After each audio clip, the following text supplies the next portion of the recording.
zubiak eraikiz.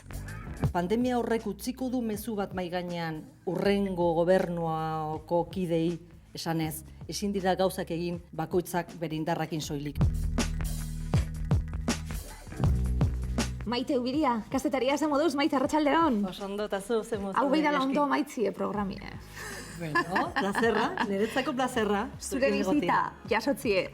Aspalditik Maite elkarren berri daukagu, baina pasadas ikusten gara. Kafi hartzeko gelan bakarra ikusten gara, ja aurrez aurre egoteko. Ja, otsaiaz geroztik Donostia zapaldu gabe, oso impresio berezia izan da, urumea ondoan pixka bat paseiatzea eta ikustea nola berpizten ari den hiria.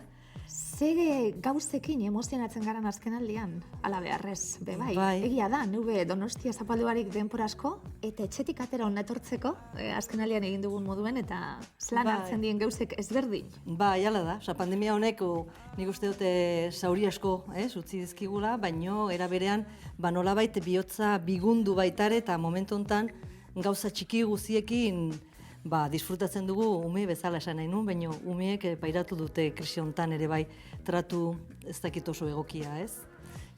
Itxidura hori, ertsi hori nolabait pairatu dute. Gogoetarako tarte asko egon da, ari asko utzi dizkigu. Nik uste dut baietz eta, batzutan saiatzen geha dana harrapalan hartzea eta oin irakaspen guziak nahi ditugu atera eta gauzak aldatu agian egun batetik bestea.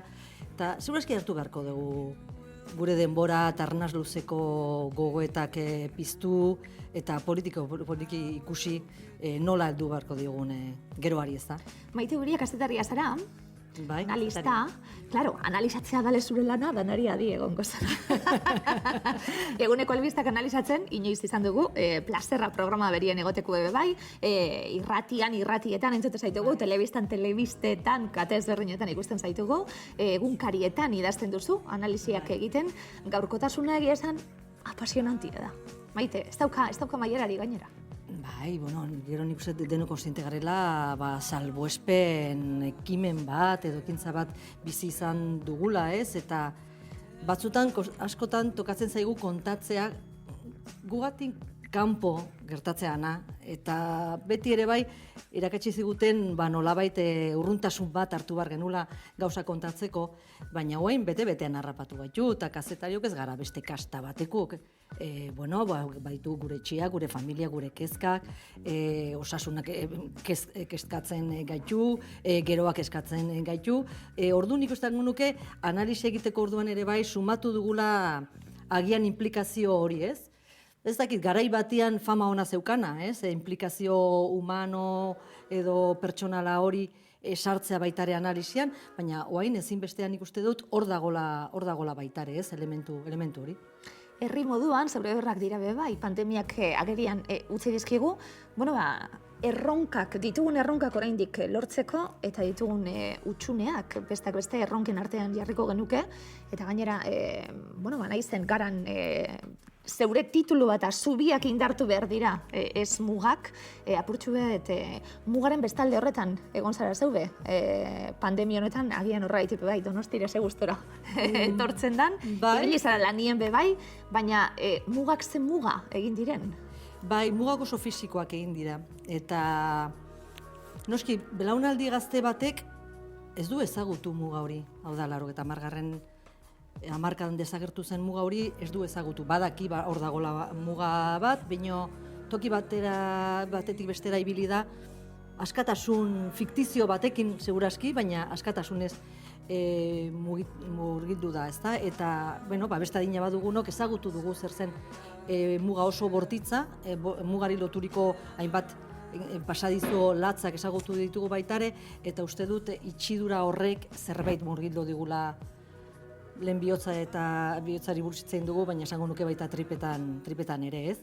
Nik uste dut deskubritu dugula finean bazegona, eta da bananduta dagoen herri bat, osatu gabeko herri bat, 7 herrialdez lusatzen den herri bat, baina berez beste batzuen agindupean antolatzen dula bere egunerokotasuna, eta hontan, urrutik dauden bulego hoietatik antolatu digute eguneroko bizitza egin ahal genula eta ezin genuna egin, ezta?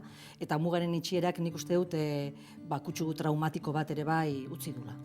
Bueno, bazara, esan dugu, analista eta analizatzen basabiltz, Ipar Euskal Herrian bigarren itzulia hauteskundei dagokienez, udalerrien hauteskunde horiek nola datorren galdetuko dizut, azkenien zelan ulertu behar dugun, soziologiak aldatzen nahi doaz bertan bebai, zelan ulertuko dugun hau, lanez gainezka egongo zara, gero ja, uztailean Eusko Legebiltzarrekuek bebai, eta horren analizia egin beharko da, zelan dator, egoera, zelan ikusten zu, Maite? Bai, bitu, adituk asko esaten dute, pandemian honen ostean, utxune asko betetzeke ditugula, eta hoien artean nolabait demokraziaren berreskurapen bat eman behar dela, ez da? Eta ematen du berreskurapen hori hasi dela bozka emateatik.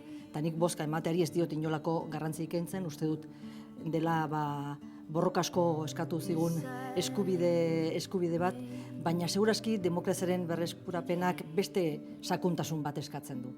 Ez genuke mugatu behar soilik bozka hori ematea, eta uste dut honen ostean, hori egin ostean ere bai, beste modu batean antolatu beharko dela, bai eztabaida publikoa, bai gobernantza, eta uste dut geroa beste modu batean eraikitzek aldera egon beharko direla aldaketa batzuk. Baina zuk esaten zuen bezala, Ipar Euskal Herrian gertatu zen, inoiz gertatu zen zerbait. Hau da, lehenengo itzulia izan zala martxoaren 15ean, dagoeneko pandemiaren antzuak oso nabarmenak ziren, baina erabaki politiko bat egon zan. Igualdean konfinamendua 14an, hasi zen. Horregatik, eta pare bat egun beranduago, hauteskundeak egin behar zirelako.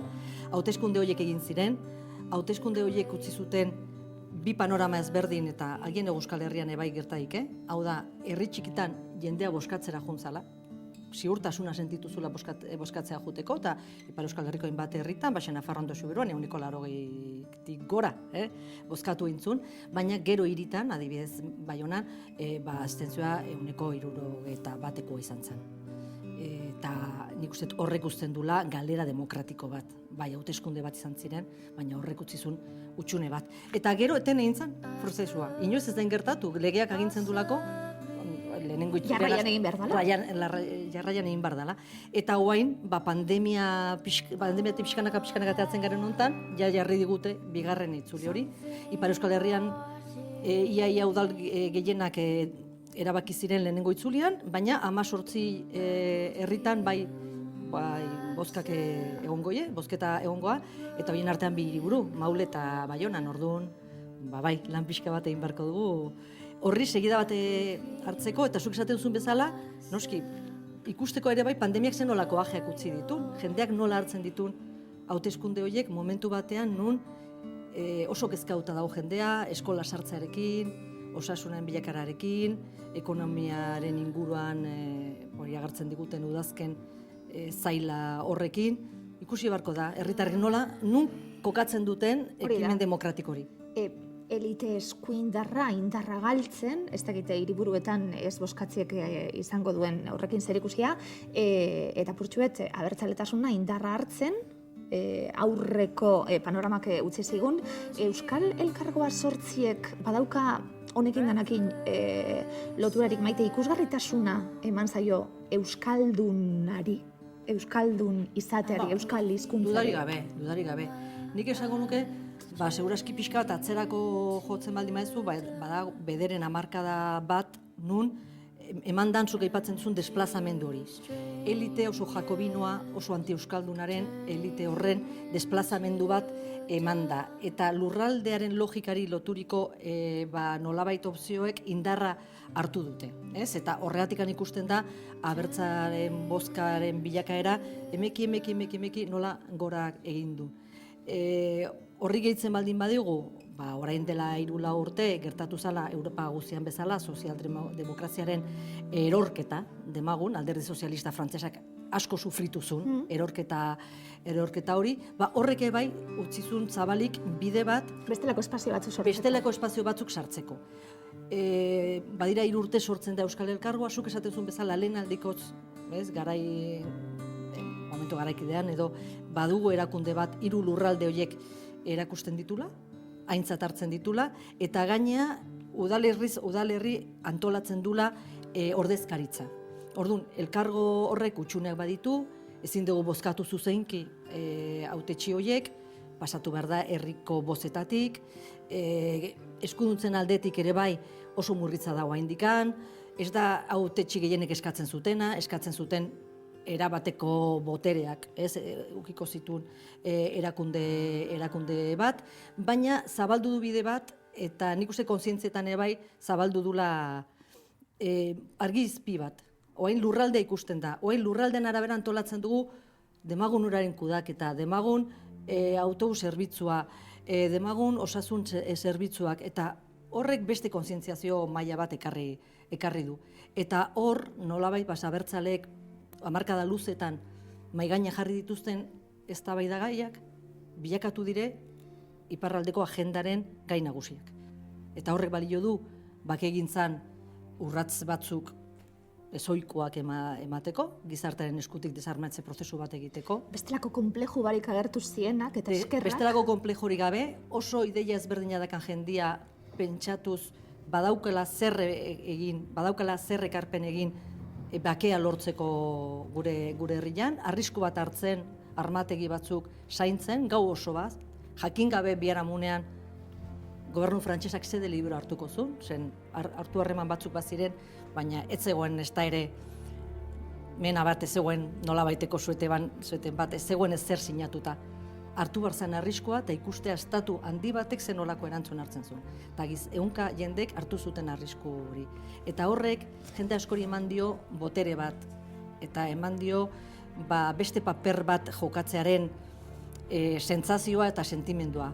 Eta hortik abiatuta beste gauz asko egin dire, elkargoa aipatu dugu, bakegintza aipatu dugu, baina sozial mailan ere bai urratsak ematen ari dire, ekologia mailan ere bai, transizio ekologikari dagokionoz urratzen batzuk ematen ari dire, eta Euskal Elkargoaren baitan erabaki guztiak, eta horrekin bukatzen dut, egitasmo nagusi guztiak aho batez onartzaile.